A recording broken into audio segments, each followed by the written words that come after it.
very much, Kamala. It's always a pleasure. And what Kamala failed to mention is that she and I go way, way back in many of those 2+ decades that she spoke about. It is indeed my pleasure to be here this morning with you and your participants. And of course, I had the opportunity to read the profile of all 3 panelists this morning. And your participants are indeed going to have a really good, robust discussion. I want to start with the one that is coming furthest. Although we're online, she's still from the furthest location. So Carolyn Chalmers, welcome. Thank you for joining us this morning. Carolyn is the Chief Executive Officer of Good Governance Academy and the ESG Exchange, both of which Professor Mervyn King is a founding patron. She has spent the last 25 years of her career assisting leaders and leadership teams to understand, apply governance principles, and generate value for the organization. She uses her expertise and experience in corporate governance, organizational strategy, digital transformation, and systems thinking to do so. Carolyn is formally trained in applied mathematics, ecology, computer science, business relations, management, and marketing. Carolyn, that is just a little teaser I'm giving them, but welcome. Thank you so much for joining us from South Africa. It is a pleasure to have you with us this morning. And then our very own in-house economist, Mr. Mariano Browne. Mariano, how are you this morning? Welcome. Mariano is the Chief Executive Officer, ladies and gentlemen, from the Arthur Lockjack Global School of Business. He's been there for quite a number of years. He's the chairman and management consultancy. He's the chairman and management consultancy of the firm ELIDA Management Services Company Limited, and also serves as a director in several companies. By profession, he's a chartered accountant. He's a former government minister, and he held 2 cabinet posts in that regime, one of Minister of Finance and the other of Minister of Trade and Industry. Mr. Mariano Browne, for those of you who listen to talk radio, as I do, an avid listener, will hear Mariano every week on his weekly program, and of course, speaking about economics, and he writes as well in the daily newspaper. Welcome, Mariano. It is always a pleasure to engage you, and it's good to have you here this morning. Then we go to our country, sister country, Lyndell. Lyndell, welcome. Thanks for joining us. Lyndell Danzie-Black is with us this morning. She serves as a business community through her strong voice for the rights of women and entrepreneurs. Her story is a Caribbean story indeed, and with strong moral values and a working class upbringing and a family focus on poverty alleviation through education and building strong relationships.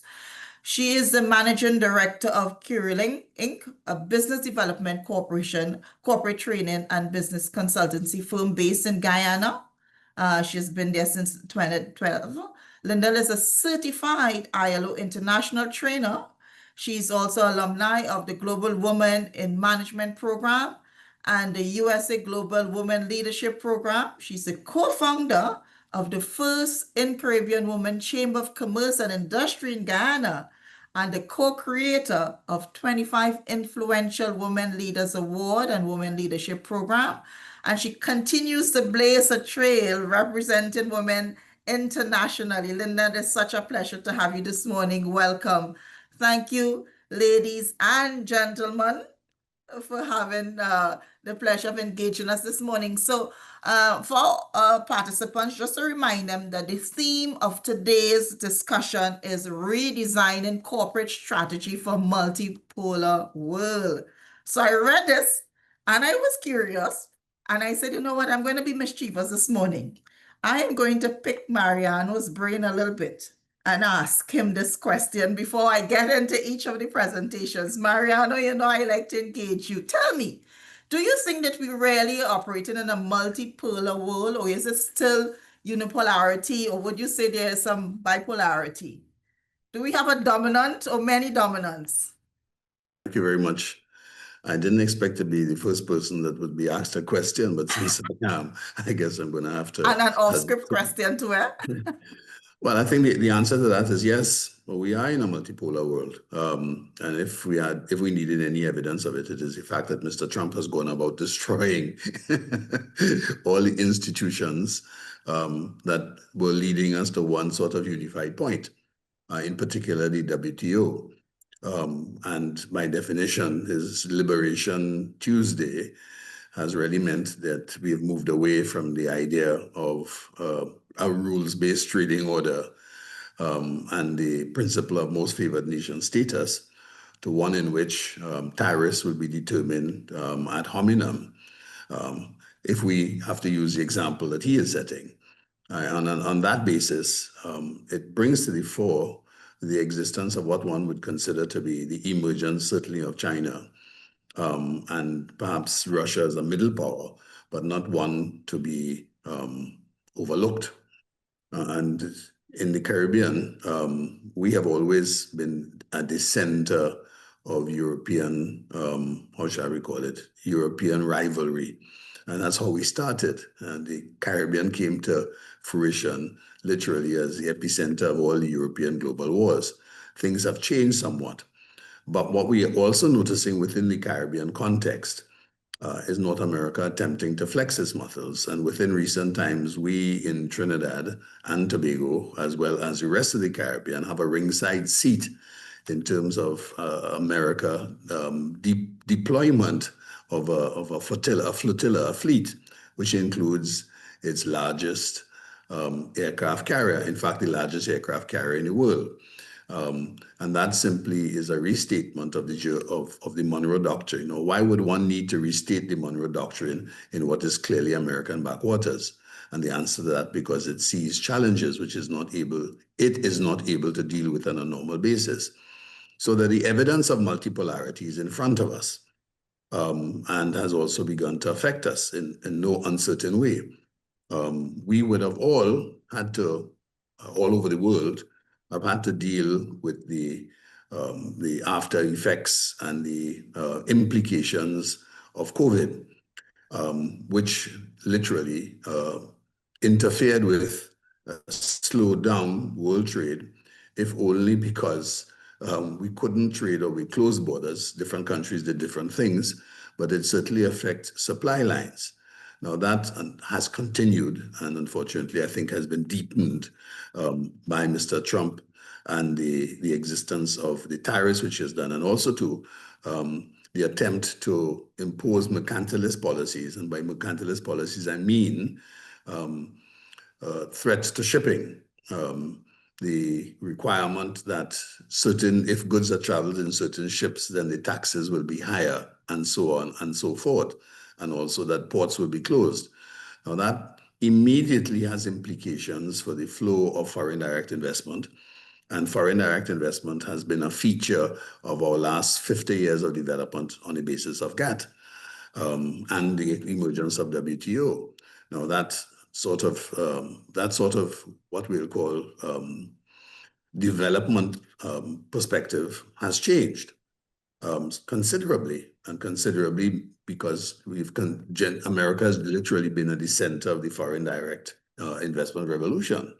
So that has great implications for how businesses respond, what do they do, and the defensive measures which have to be employed given Mr. Trump's emphasis on tariffs. And tariffs, for example, if you are not friendly with me, the example of how he is treated with China, how he is treated with India, in terms of if you're the friend of my enemy, therefore you are my enemy. Right? That is the complete reverse of everything that we've done for the last 50 years. So by definition, there is a recognition that America is under threat, and that there is an emergence of a new world power, and this would be China, right? And that we cannot underplay the existence and role that Russia is playing as well. So in those circumstances, the global South is being challenged, and the global South has been responding by creating its own mechanisms. BRICS is one of them in particular. And there's also the issue of whether we continue to depend on the US dollar as the currency, the lingua franca of international commerce. All right, so that is changing. Now, those changes are going to require changes in terms of how we do business, whom we do business, and what we do business with. The underlying factor as well, post in the 911 world, and that is the, if you want, the events that occasion 911, has been the emergence of FACTA and FATF rules, which in a sense have empowered North America and the European Union in terms of its ability to take what one would call financial or action against countries which do not fall within the definition of compliance. Now, that has a whole other dimension which creates additional uncertainties, because it also means that Europe is in a difficult position in terms of where it aligns. It has been attempting to align. Certainly where the tariffs are concerned, we've seen it is aligned with North America. Generally, many countries have attempted to do so, but with a certain degree of pragmatism. Right now, and that means that organizations which want to be or are playing in the the global trading space have to be more mature and have to be more meticulous in terms of what they do and how they do it. Sanctions is not, it's a blunt tool, but it's a blunt tool that can be very harmful, as is displayed by the experience of our country, which sits not too far from our borders and borders both Venezuela and Trinidad and Tobago, and is also part of the Caribbean Sea. Sanctions do have a very negative effect, right? And also do lead to instability at the civil level. And it has led to the largest emigration within Western history. When I say Western history, let me take that apart, outside of Europe. Because we had the 2 world wars, so that would have created a great degree of flux. I'm talking about peacetime.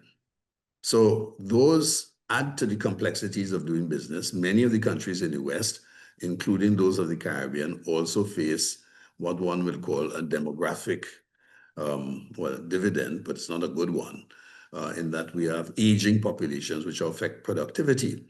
So that the issue of the business model for us in that sort of changing environments takes on greater significance. There are issues with regard to business productivity. There are issues with regard to what we would consider to be the 6 features, the 6 dimensions of any sort of business, the issue of the business model, operational issues, technological issues, financial issues, geopolitical resilience and reputation and financial issues.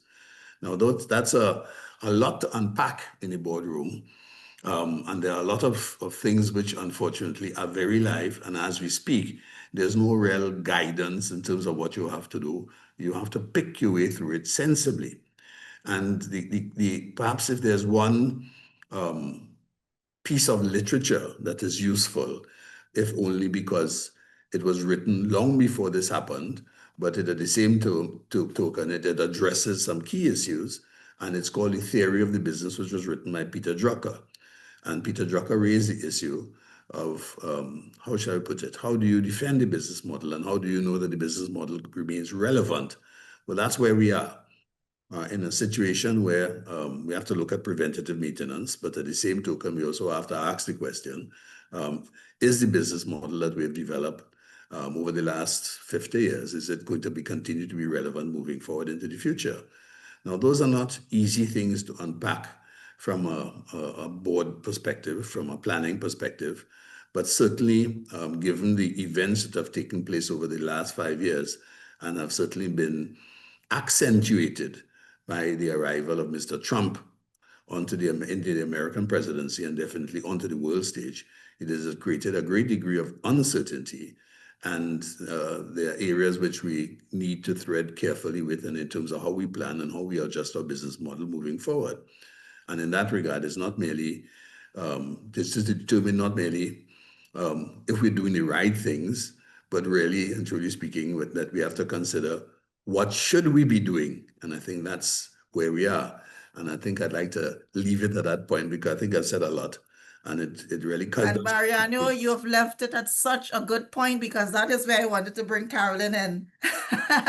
So you gave me a great segue to bring her in. Carolyn, Mariano did give us quite a lot to digest this morning, and he answered my question that there is no longer bipolarity or unipolarity. We really are indeed living in a multipolar world, and the dominance of South is very, very evident. What would you say are the new capabilities and perspective directors need to steer the organizations through this new geopolitical fragmentation, and of course, responding to some of these issues that Mariano put before us? Thank you. I'd like to give a bit of a context and then just land on, so what does it mean for us? Yeah. So first of all, it's an absolute pleasure to be part of this conversation.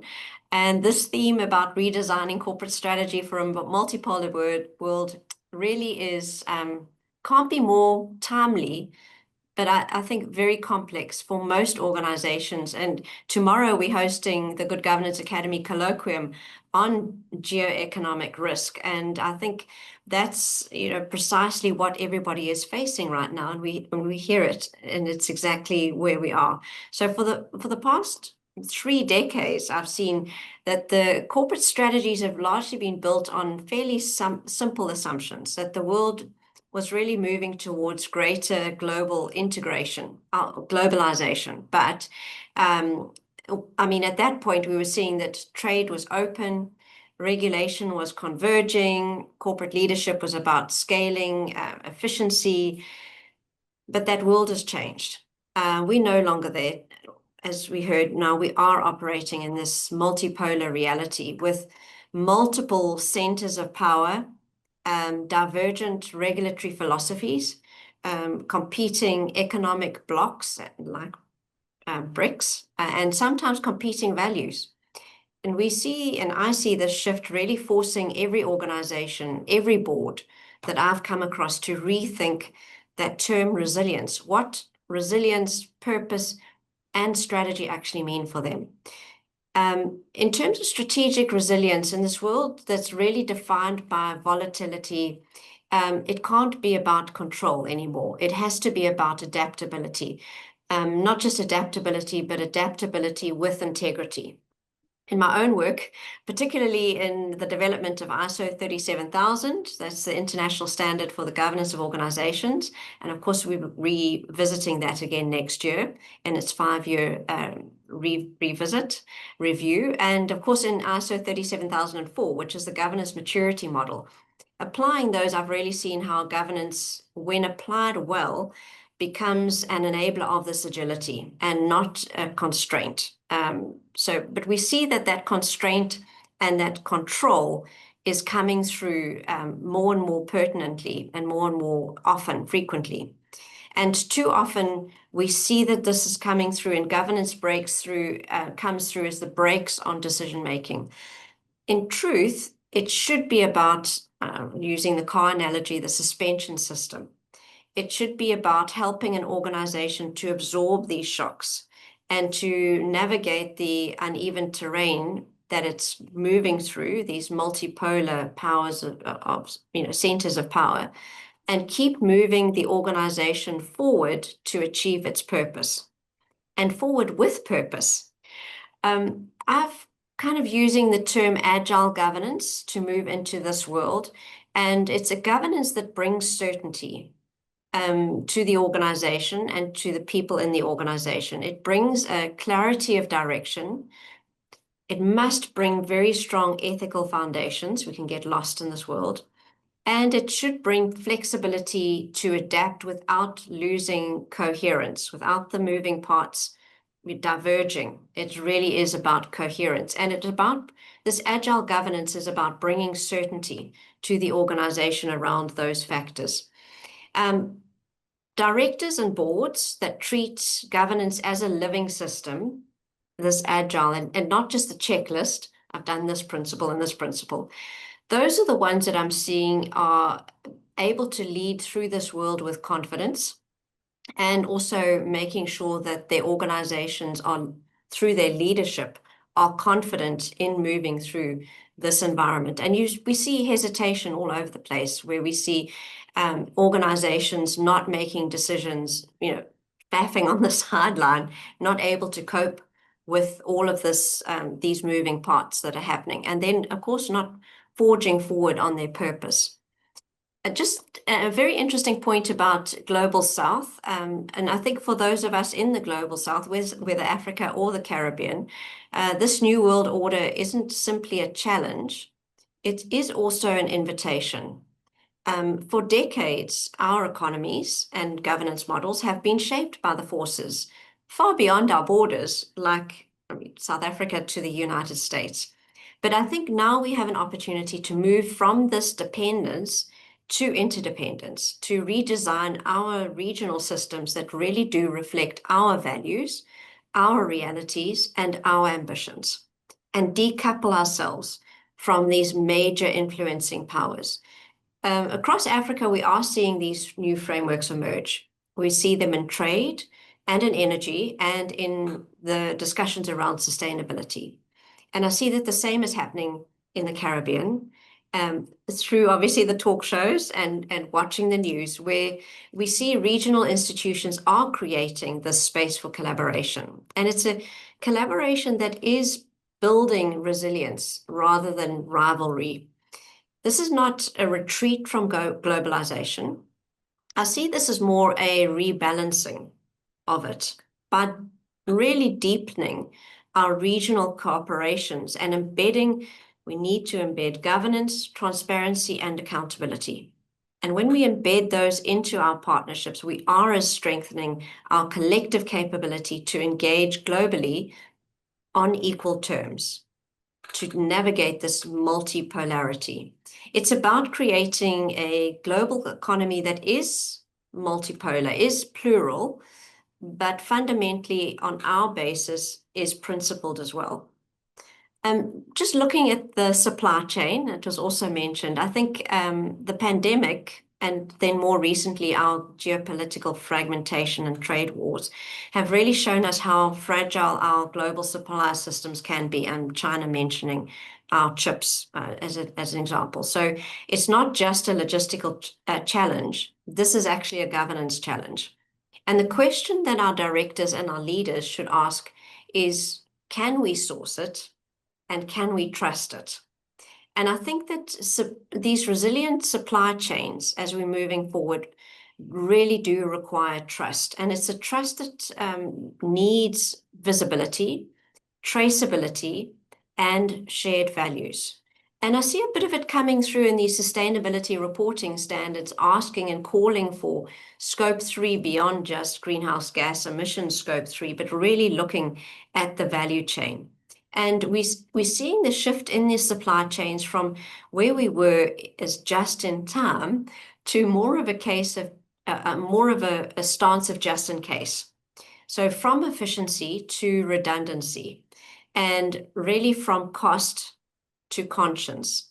That is quite a shift in terms of the globalization was really initially driving down cost. Looking at sustainability factors, that's really going to be driving to conscience. And this, of course, has enormous implications for directors and boards. It means taking real accountability for what happens beyond the organization's borders, for who we partner with, how they operate, and whether their values actually align with ours. And this alignment today between purpose, practice, and partnership, as we've heard, really is a new competitive advantage in this world that we face. And for many of our emerging economies, ourselves, the Caribbean, this is a strength. We know how to do this, and this is a strength that we can leverage. We can design new systems of trade and production that are sustainable by their very design and not retrofitted as an afterthought. And we must do that. I mean, the pandemic was such a good case study for us to drive that thinking through. We mustn't lose that opportunity. And certainly it was a tremendous global impact, but it did bring this new change in mindset. I think talking about the leadership mindset, in this multipolar world that we found ourselves in, directors and executives really need more than just technical skill. We also need contextual intelligence. This is looking beyond our organization's borders. We need courage. We need courage to hold our purpose above politics. This is the time for courage, to face the bullies and to make decisions that balance profit with principle. We need to move from that compliance to conscience and cost to conscience. And, governance is not neutral. It can't be neutral. It is a moral practice. So this, and you would know from a legal perspective, this really asks us not only is it illegal, is it legal and illegal? Is it right? And not only is it profitable, but is this sustainable? And that leadership shift will define our next generation of high-performing organizations. And it needs to be fundamentally built into our organizations so that we can leverage it to be high-performing and agile in this new environment we find ourselves in. So when we speak about, and circling all the way back, redesigning corporate strategy for this multipolar world, we're not only talking about our global markets or our national models, we're really talking about a governance transformation. We need to look at corporate strategy that really defines where we're going, not this the airy-fairy vision that we used to have, but really does define it, and governance that defines how we get there and who we take with us on that journey. Really a moral, ethical foundation of transparency and trust. In this fragmented world, purpose becomes our anchor, and it's what keeps our organizations coherent, even as the landscape changes, but it's purpose within the context of values. And ISO 37000, it's the one principle that has two parts to it. It says we need to achieve our purpose, but within the context of our values. And we need to be courageous to stick to those values. If we stay anchored in this integrity and connected through our collaboration and agile through sound governance, not the red tape, but the agile governance in this multipolar environment, we won't be divided. We will be stronger together. And in fact, it might make us more balanced, more resilient, and more human. And I think that's the real opportunity that we're facing, both in South Africa and the Caribbean, and generally in the global South, is this opportunity to build a cohesion, to build a transparency, and to build trust between our organizations. I don't want to take too much time, but that's kind of a sentiment, a starting point for me. Thanks. Thanks, Carolyn. No, very, very, very good conversation piece there. I mean, I'm very happy with what you've shared, and really your experience and knowledge in this area came out. I'm sure all participants benefited tremendously from your contributions. Lyndell, I want to bring you into conversation, not just to respond to some of the points that Carolyn and Mariano raised earlier, but I was particularly impressed with your resume, and I said I have to ask you this question. You have done so much work as a woman in leadership and for women in leadership. So in women-led boards, do you see that there is more opportunity or obstacles in creating these strategies, these corporate strategies that we're speaking about?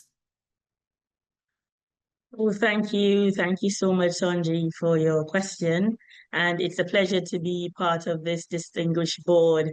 I see as it relates to boards, I often like to think of our women as being capable, trained, and ready for the world.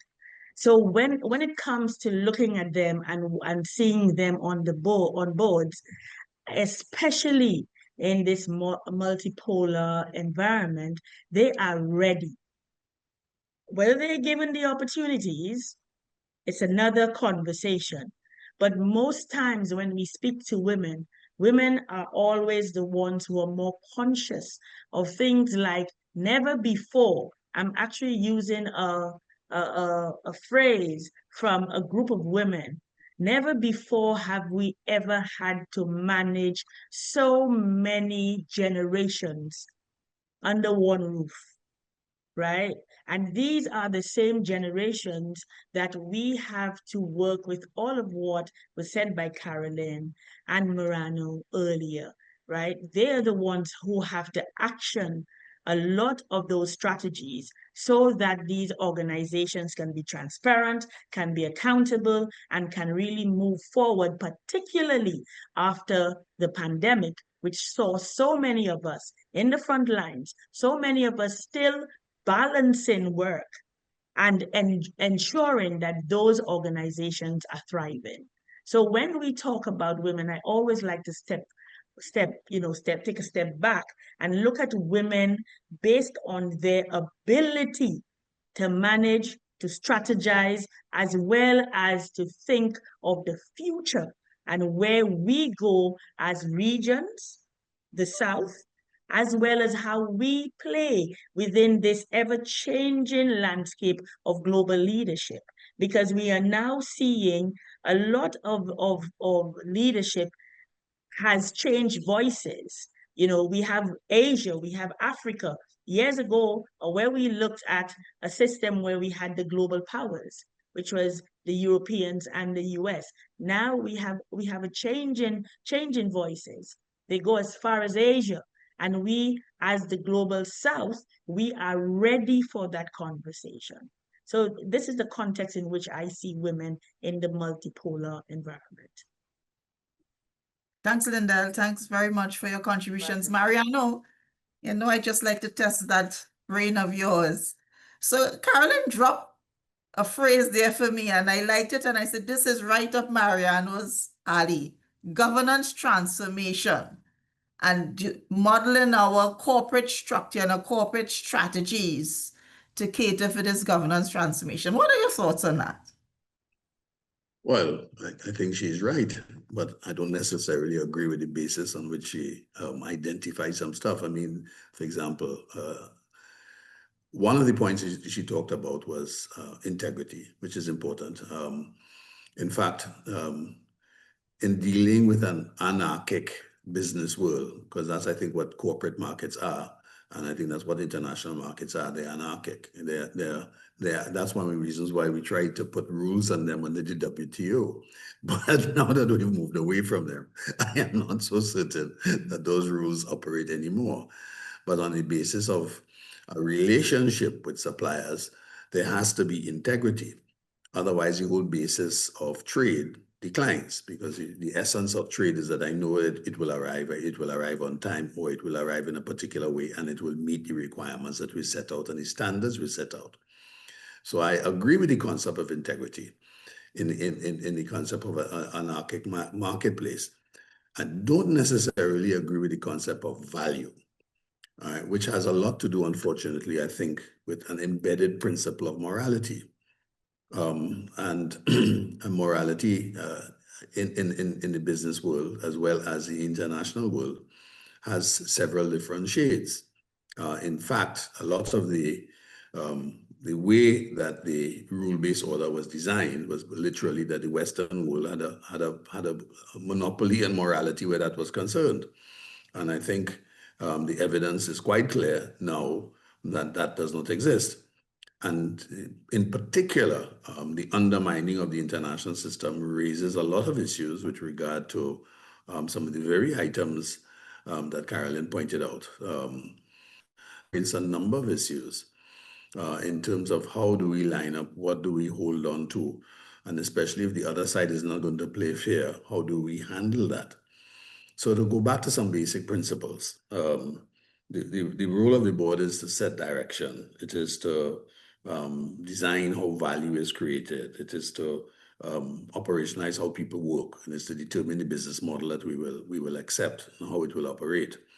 And in a world where rules are increasingly under scrutiny, it means that the board does have to pay greater attention, and in terms of how it sets the operating rules for itself, as well as for the company in which it operates and how it is going to survive.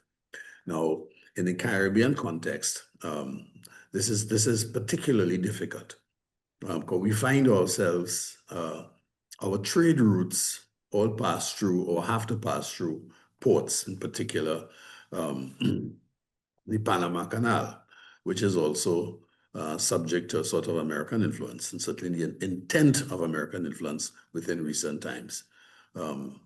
The Americans complained, or certainly the US president complained, that the Chinese were running the ports. And then we saw an American company literally buy out the Chinese factor and literally dominate some of the ports. Now, what does that mean from a geopolitical consequence if I don't play by North America's rules? Now, there are issues here in terms of how we fall in line, what we fall in line with. And precisely because we have tended to be on the smaller side and in North America's backwaters, we've always tended to follow the bigger rule in terms of how they operate. And we've not been able to decide how markets operate. So in a sense, we are rule takers as distinct from rule makers. And that's one of the reasons why it was important for us to be part of a world system. So what is in front of us is to make some decisions about whether we keep the WTO rules and play with America under a different rule-based system. Right? What if America is going to decide what the rules are? Right? We will play with them under their rules. And if we have to treat with the rest of the world, we operate under the WTO rules. Now, that would seem to be the position that China, for example, has been advocating. And it makes sense. So from the point of view of governance, and I take the point that the issues with regard to resilience, with regard to coherence, with regard to agility, it almost sounds like project management when we talk about agility, because essentially that's one of the last parts of project management. How do you adjust to changes which are unknown and unexpected? So, but you have to be defined by principles, certain principles that you have to operate with.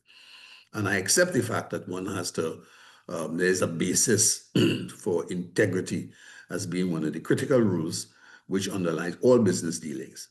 Without it, with the privity of contract, the concept of contract, for example, that what I'm buying, what we agree for you to supply has to exist. And that underlies literally all of world trade. If we didn't have it, then we wouldn't have consistent suppliers and we wouldn't have supplier relationships. So there is value in it. I'm a little careful about the moral undertone with regard to what morality means in this context, because it has always been a difficult sell, right? But the issue of integrity is much stronger principle for me, right? Because it underlies the basis of all negotiation and literally all trade.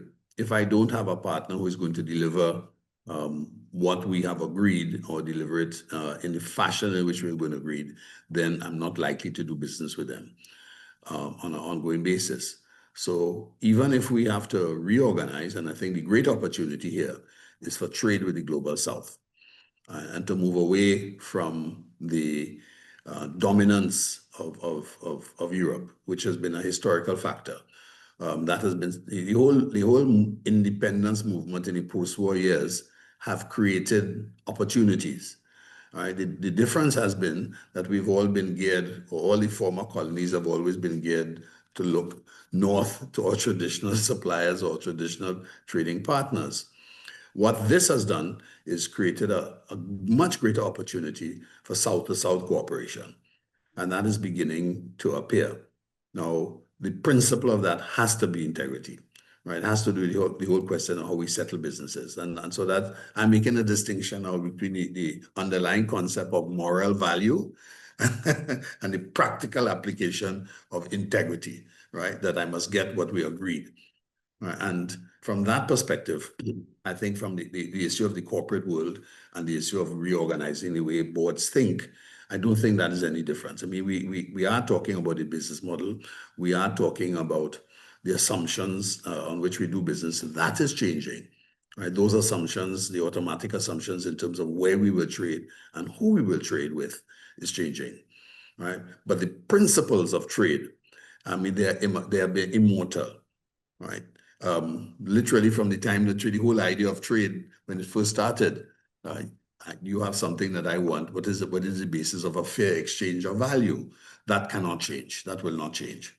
All right. So that the general points which were made by Carolyn, I think are fair. I think are robust. I think they're strong. I think they speak to the issues of the principles of corporate governance and the issue of business strategy. But business strategy is really about what we do, where do we do it, and who do we do it with. All right. And I think that remains a strong point. The opportunity for trade with the global South and for trade amongst the South is very important. And that now speaks to the issue of currency alignment, right? Trade alignment, trade routes, and methods of carriage. All right. Now, all of those also have some huge implications for what we do moving forward in the future and how it will get done. But the principles will not change. And on that, I share Carolyn's perspective for trade moving forward in the future. Thanks, Mariano. Thanks so much. Carolyn, we once had a former prime minister, that penned the phrase, politics has a morality of its own. And that's where I think Mariano was putting a basket of his contributions today in that concept. Now, because companies, corporate structures are dealing with the realities of so many moving parts at the political level, which Mariano alluded to quite a few of them. How do you see these constant movement and shift geopolitically affecting the ability of those in the boardroom designing this corporate strategy that you spoke about earlier? A couple of things. I think the first thing is around morality. I actually agree. Morality is a personal perspective, and I think perhaps I didn't clarify really what I was trying to get to. And integrity is more of the values in an organization, the defined values, and then of course underpinning that is the ethics and the stance of ethics. So I think it gets into quite a quagmire world, and I'll get the reference, but definitely integrity as being one of the critical cornerstones of the values of trade. And I think that's what's being undermined in some of the behavior that we're seeing from the Trump administration is a general, the lack of integrity in meeting the promises that were made, even if it wasn't your promises, the promises that were made on behalf of the country are not being fulfilled and not being continued.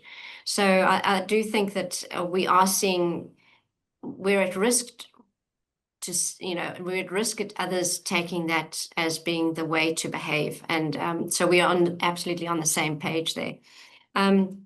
So just going back to your point then, in terms of the strategy and how we retain agility in our strategy, I think we still need to look at the short, medium, and long-term strategies. And I know that there's been a drive in terms of short-term strategy to profit at all costs, which is why there's been a great pressure to look at long-term strategy as being a sustainable strategy. So bringing in the sustainability factors.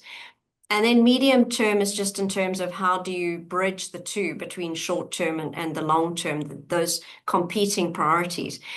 But I would like to take another perspective, and we mentioned, Mariano mentioned the rules and us, the importance of the World Trade Organization and the rules that brought to this anarchistic system. And I absolutely agree.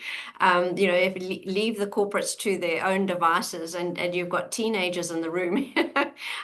So absolutely, we need to look at the rules. And that's where the acronym, the GRC, really plays a part, the governance, the risk, and the compliance. So compliance brings the rules, governance bringing clarity and certainty, and really driving the organization towards its purpose with integrity and in a coherent manner. But I think the change today is in the way that we approach the risk, which is that factor that lives in there. And from a risk perspective, we've been looking at risk in a very two-dimensional way. And specifically at a board level, we look at our our pretty pictures and our the red, amber, green pictures, and is it trending up and is it trending sideways and is it trending down? But we can't actually do that anymore because the risks are coming at us fast and furiously. And we can't look at risk as, where are we today in terms of just an input basis. We've got to look at inputs and outputs and outcomes now. And we can't look at risk in terms of, where we are, today. We actually have to look at where it has been and where it's trending to. So we need to look at risk in multiple dimensions. And that is a new skill that boards need to have. And that needs to be brought into our strategy formulation and into our thinking around our strategies, is the way we think about risk. And of course, risk and opportunity being synonymous. It's taking risk, achieving opportunities or grabbing onto opportunities, but also mitigating risk and reducing the negative impact. So we need to think of risk holistically. And I think many boards are not equipped to do that. And, where is your risk management in your organization? Well, the CRO is over there. The chief risk officer is over there. That's not how it's done. The chief risk officer can help us understand risk, interpret it, communicate it, identify it, but certainly can't help us manage our risk in an organization. And, we need to, each person in the organization, our leadership teams in the organization needs to be agile in managing this, in recognizing it, and responding to risk, and equipped to communicating that changing nature of risk in the organization. And it's that communication that needs to be fed up to the board, not fed up, but fed upwards into the board conversations, so that the board and the governing bodies, the committees, can actually use that information in a more changing nature. And it's not just very stilted as that we've had in the past. These are the uncertainties associated with your strategic objectives. Great. Those uncertainties are changing with the Trump administration, certainly with the war situations, not only in Europe, but in Africa, with the impacts of climate change on Jamaica and the Caribbean and in South Africa and Africa. Tremendous changes that just week on week basis, we have these risk factors. And so our short-term strategy needs to be more focused on not just profit at all cost, but actually be risk aware and risk responsive. And of course, our long-term strategy, we need to take into consideration the changing nature. And I just look at the insurance industry, short-term and long-term insurance industry, and all of the actuarial tables that are having to be thrown out now. I remember, and I'm aging myself a bit, back in the early days, we looked at our actuarial tables were based on European experiences. And really, we weren't taking into consideration our South African context in our actuarial tables until we had developed the ability to develop our own tables. Well, again, our actuarial tables have to change, because we can't rely on our climate information, our weather information from the past. We're having to apply very dynamic algorithms to project where it's going to in the future. Who would have thought a Category 5 hitting Jamaica? I mean, we had, a week, 2 weeks, 3 weeks notice that that's not enough to change, to shift. Certainly not from a short-term strategic perspective on a national basis. Now, the companies that are operating in that environment, they need to be resilient, and they need to be able to deal with these changes, because the strategic impact on, just not on your short-term strategy, but certainly your long-term strategy for those companies operating in that country has been horrific. So we really need to bring in risk as a key dimension and look at risk differently from how we were looking at it in the past. Thanks, Carolyn. I want to bring back Lyndell, but before I do Lyndell, let me just open it up and see if any of our panel participants have questions to put before our panelists. And while we wait for those questions to come forward, maybe the organizing team can give me some guidance as to how we take those questions, if they will be voiced in or written in the chat. So while we wait for those questions, Lyndell, let's bring you back into the conversation. You know, I am intrigued, as I said, with your contributions that you have made with women in leadership, especially in the corporate governance arena. How would you respond to some of the points put forward by both Carolyn and Mariano?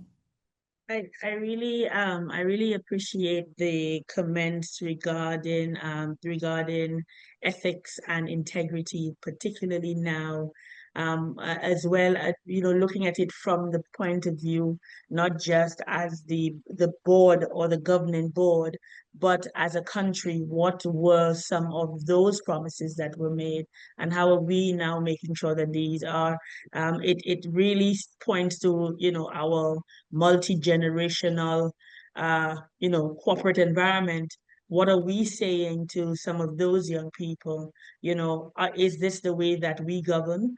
And so ethics and proper business practices, I think, is so important in how we action things like accountability that we seem to always be touting, and transparency. These words sound very good, but how do they then equate, and how do we action them? These are where I think when we talk about politics, that's where it really resonates, because we are looking at our boardrooms and our on-board governance, and what is it that is expected of us? How does that really equate to an actionable point? Or what do we do? Do we say the right things and we act differently? So, this is how I see it. I think that when we are thinking of strategies, they have changed. We are looking, especially after the pandemic, everyone seemed to be planning in quarters, but sustainability is always so important. So we have to be focused as we look at the short term. We want to look at how we bridge it, but we also want to talk about sustainability. So that's where I would, kind of pull it together on the conversations prior. I see our CEO has her hands up. Maybe she's asking the first question. Set it off. Thank you, Sonji. I really truly appreciate this panel. This has lived up to my expectations in terms of unearthing the complexity of what businesses face today.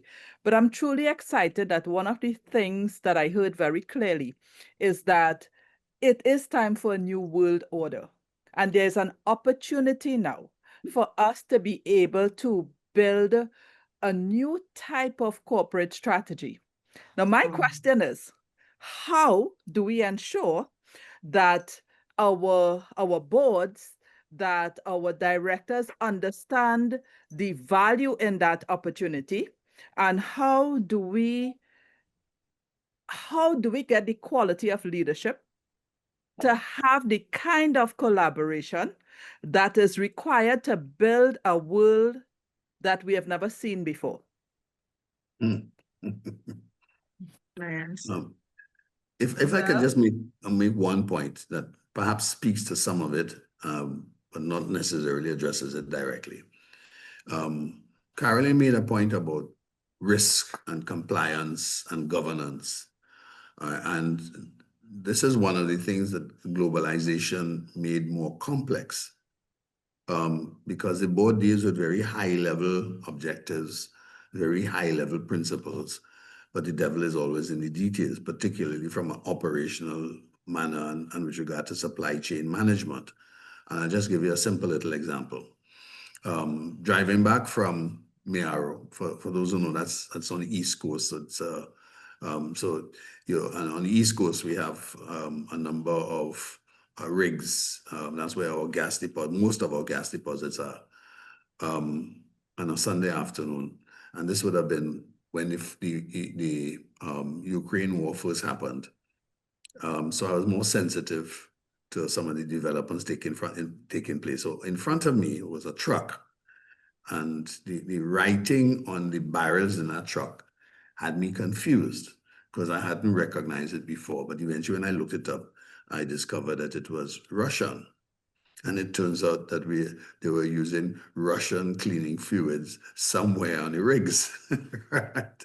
And the immediate thing that came into position was the question of sanctions. Now, I mean, I didn't think that Trinidad and Tobago, notwithstanding the fact that we are part of a geopolitical industry, as well as an industry that crosses literally continents, and this is the energy sector, that we would have had any type of ingredient and or supply that would have come from Russia, but here it was on a truck, even. right, a truck in front of me. Right? Yes. So it immediately, and you have to ask the question, do boards understand the supply chain metrics and what is coming from where? Now, we have a number of companies, local companies, which do happen to have and are beginning to become international companies. They have outreaches so that they are in more than, they're in fact, they're in more than one hemisphere. All right. The benefactor of this business school happens to have a business that straddles both the Western world as well as is looking to the East. All right. So it has partners. They have all different kinds of ingredients that's coming from different places. Right. Now, that's one of the issues about supply chain visibility, right? Understanding where all the components come from. And for those in the audience who have cars in Trinidad and Tobago, know, for example, that most of our cars come either from Japan or from firms which are near shore, but they don't necessarily fit in terms of the North American supply chain. In fact, a lot of our parts and stuff come from Mexico, but not only Mexico, they also come from Thailand and a few other places. And the companies, you would find not stocking spare parts. So there's an issue now with regard to where you get your spare parts from and how do you order and so on and so forth. Now that raises the issue of course, integrity, right? In terms of how you manage your supply chain, how you treat with your customers. And at the end of the day, whatever you do from a governance and a risk perspective, someone has to incorporate your customer. Right. So there are issues which have to be taken on there. So the issue of scenario planning and the point of view about the geography in terms of compliance and where it's coming from, and also the fact that we live close to a big brother who can impose some rules on us, right, does have implications for us in a much wider perspective, right? And it does not, the board does not necessarily see those details. So the issue but of the Mariano, that is also a question that I have in terms of directors I get into that point. That's the issue I was raising about, right? Because now you're talking about structures. You are seeing the high level visibility, but how are we going to walk it through in terms of the details? Now that's something that we also have to consider.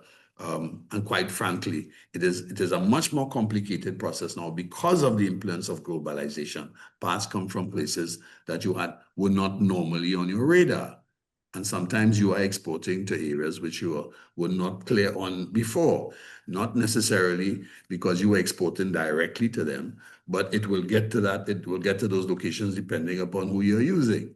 So that the broader principle in terms of that were raised with regard to the issue of integrity and the integrity of your systems and what you depend on and where you are, right? Also links with the issue of reputation and brand management, just to get it clear. And it is at one level, you're talking about it at the level of the board, but that adds, the board effectively becomes responsible and owns the process. But there are areas, for example, for which it may not understand. And quite frankly, given the complexity of certain supply chains, sometimes the companies don't particularly understand it as well, right? So there is need, the type of information system that one is putting into position and how you map your value chain also has an implication with regard to the whole question of the corporate governance and the integrity, as well as what one would call the risk and compliance. Right? There are opportunities. And I'm not signaling that it's right or it's wrong. right? I take the point, as I said before, I accept the principles that Carolyn set out early on with regard to the question of coherence, agility, sustainability, and collaboration. I'm just saying that it can become complicated, right? So that boards can be surprised, right? There's the capacity for that too. Yes. And that's the point I would make partly in response to what you were saying. It still does leave a bit of a gap, though, that even as we understand the smaller parts, which will make up the big part, there needs to be very clear leadership in the direction that we are going to be going, so that the new corporate strategies should reflect those considerations, including a lot of what was discussed here in terms of sustainability issues. We have talked a lot about the geopolitics, but it used to be very acceptable that profit was what was placed first at all costs. There is a greater awareness now of impact on the environment, and that we are feeling in the short term on a daily basis, but rethinking that corporate strategy to come up with a model that really takes this into consideration, so we truly can design a new world. How do we get that? I know So, that Madam Chair. Make a contribution. Okay, thank you so much. I appreciate the external environment and understanding that and how it also affects the board. But when it comes to corporate governance and looking at integrity, a lot of that I always feel that we need to look at things such as the selection process. We are selecting people on those boards. How are they, instead of us thinking politically that it is, let us put our friends, families, and favorites, as we say here in Guyana, how are these persons on the board? What are their integrity like? What is their track record? Before we even start thinking of strategies, because the strategy will be compromised if we do not take time with the selection process. And then now when they are seated on those boards, what are we doing? For example, I know that you're doing quite a great job when it comes to, women on boards or people, just looking at board governance and management. So there's a whole training and development aspect of being on a board, even before we look at the corporate strategies for that organization. And when we look at strategies, we want to always ensure that we have the right people who are qualified, who are experienced, who can support what it is that we are doing. So too often we find people being on those boards and expecting them to understand the exigencies of what's happening out there, when they themselves are not trained, they are not qualified, and they're certainly not experienced, but they are on our boards. That's the reality in our region, and we can't run away from that. And so when we look at that's really good, Lyndell, in terms of identifying the actual individuals, because it is each person who bring to bear their competence. What are you bringing to the table? So, for example, Sonji is a lawyer. The legal aspects of that, she will deal with that.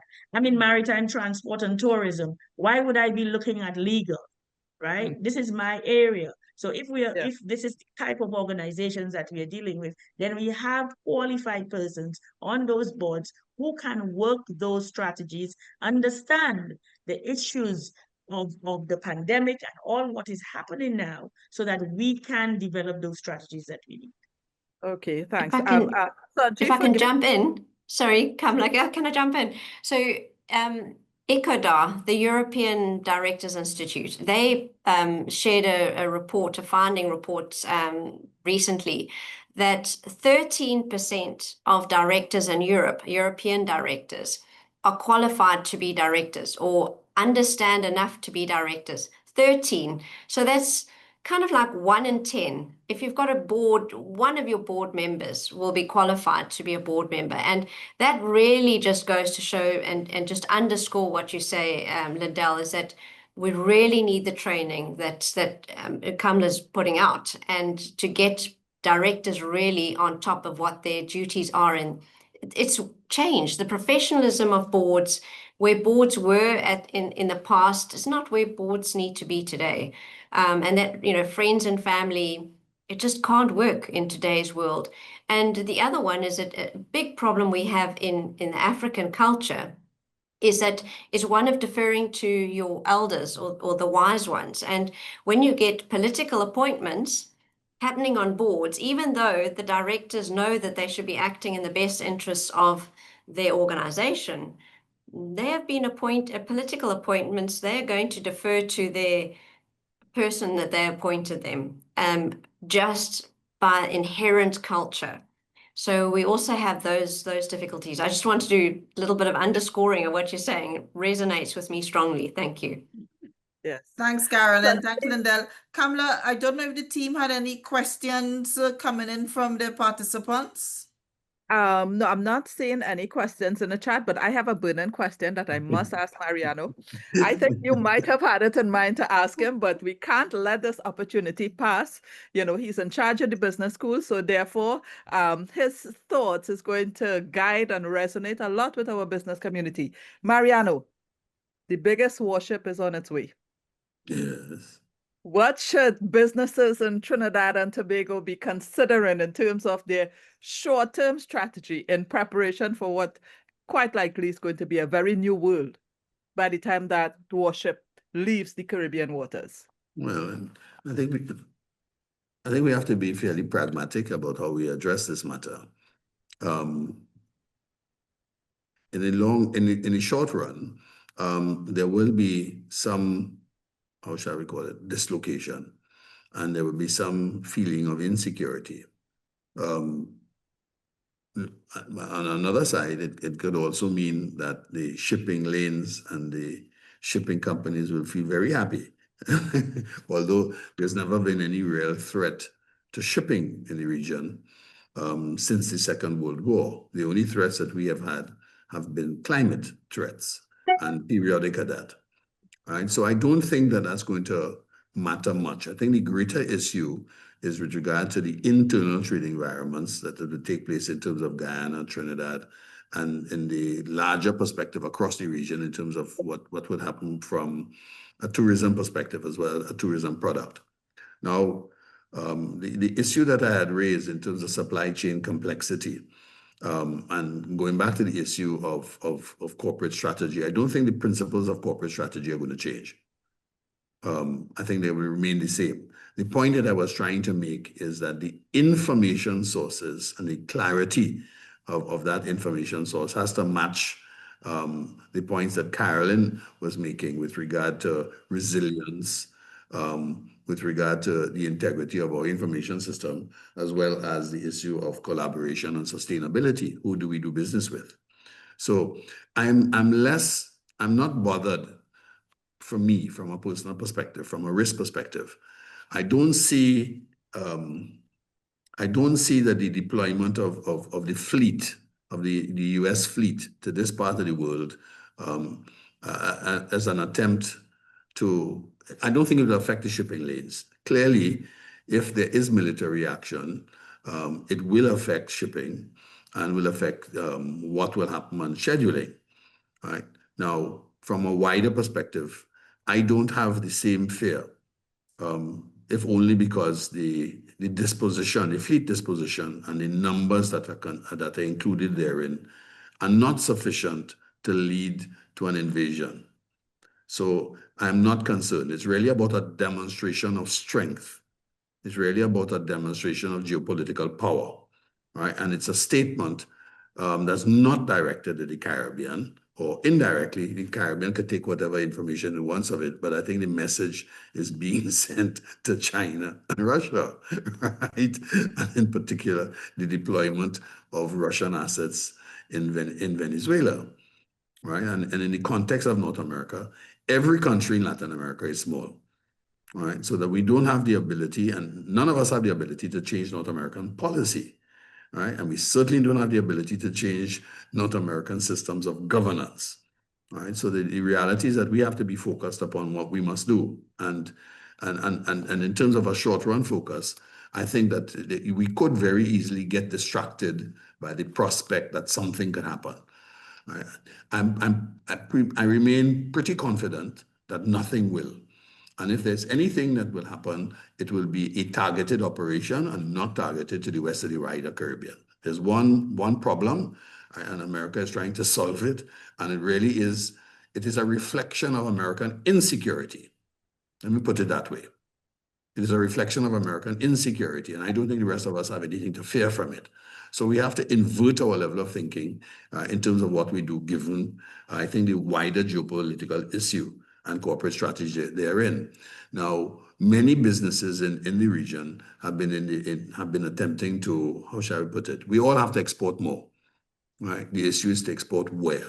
And I did give the example of a couple of companies in Trinidad, for example, whose interests lie outside the Western Hemisphere. Right? They are exporting to not mainly to Europe, not to Europe, to what you call it, to the Far East. Now, that is of far greater significance. And in terms of what we do, how we handle that, I think that's important for us moving forward. Because I think that what we're really looking at and what is playing out in front of our eyes, in fact, Mr. Trump has literally signaled the decline of American power. Right? I think that's what we have. I think that's what we're facing. And I think we have to, given that signal, if we interpret it correctly, the issue is what next do we do? Right? Do we depend upon the North American economy? And even if we do in the near term, right, there is another perspective, medium and longer term perspective in terms of how we redistribute trade. Right? And trade has been rebalancing whether we like it or not. Right? I mean, I don't know if anybody don't know what the situation is in South Africa, but I could tell you when I went to Costa Rica a couple of months ago, right? There are lots of Japanese, not Chinese cars on the road. And I could tell you that in the case of Trinidad and Tobago, there are a lot more Chinese cars coming on. They weren't there before, right? And if you go back to when I was a little boy, what was the concept of a Japanese car, right? We didn't have Japanese cars. We had Ford, right? Some of them were made in Australia, right? We had cars which were made in England, right? That changed. And now we have a predominance in terms of Japanese cars in the market. Japanese cars probably make up about 60 to 70% of the market, right? Well, now we begin to see Chinese cars. Now that has all sorts of implications, right? In addition to, from a resilience perspective, from the issue of sustainability, because when these cars come and they are electric cars, we now have the issue of disposal, right? Which our policies haven't started to take into consideration at all. So what does recycling mean in that context? What are the business opportunities, right? From the wider area of corporate governance for the large corporations that, for example, doing the imports, how are we treating the recycling that is going to come from it? We have enough trouble as it is dealing with plastic, right? Far less for dealing with the electronics concerned with that. Now, from the point of view of corporate strategy and in terms of the value chain, the way the Western world calculates value, our value is front-ended in terms of newness, right? The aftermarket in terms of what do you do with the residue, how do you treat with it, right? And its impact in terms of our environment. That raises a whole kettle of fish, for example, from a corporate governance position that we have not addressed, right? And that's a real challenge to come.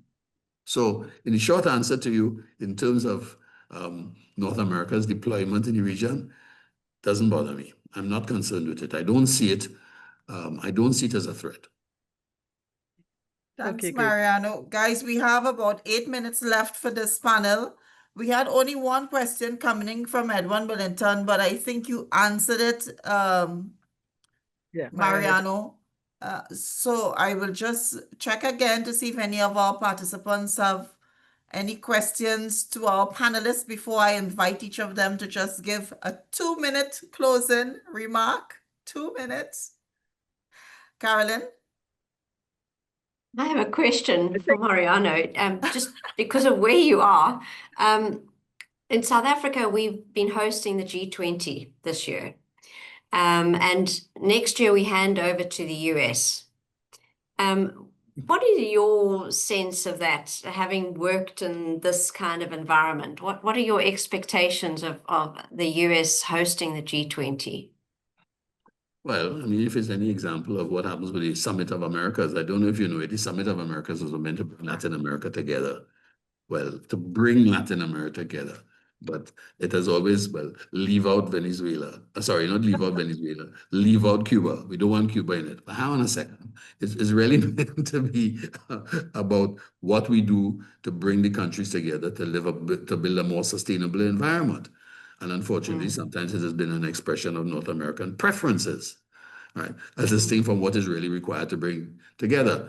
G20 has that problem too, right? And it has that problem even more now in those circumstances. I mean, to the extent to which I think this week the 10th summit of the Americas has been postponed, right? Indefinitely, right? So, and that reflects the current, if you want, Latin American political situation. The G20 has not been able to deal with the Ukraine and Russian interests, right? Russia's interests are no different to American interests with regard to Venezuela. Some of the other, Venezuela is allowable for America, but Ukraine is not for Russia. Now, those are not issues that you can easily reconcile.